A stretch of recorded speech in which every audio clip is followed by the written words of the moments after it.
Install Android 11 on Redmi Note 5 Pro via LineageOS 18. Please check the description for important notes and all the download links. First download ROM and GApps packages, then transfer the downloaded files to the phone storage, link is in the description below. Step 2. Boot your device into TWRP recovery. Once in TWRP, click on Wipe, Advanced Wipe, and select the check boxes, as shown in the image, excluding internal storage. Step 4. Swipe the button to wipe the device. Step 5. Go back to the recovery main screen, and tap on the Install button. Step 6. Navigate to the storage, and select the ROM zip file.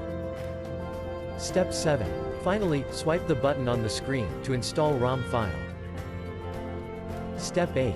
Flash the GApps zip package, in the same manner. Step 9. After GApps flashing completes, select Wipe Cache and Dalvik from bottom left side of screen, and swipe to wipe. Step 10. When the flashing process is complete, hit Reboot System. That's it, you have successfully installed the ROM on your device.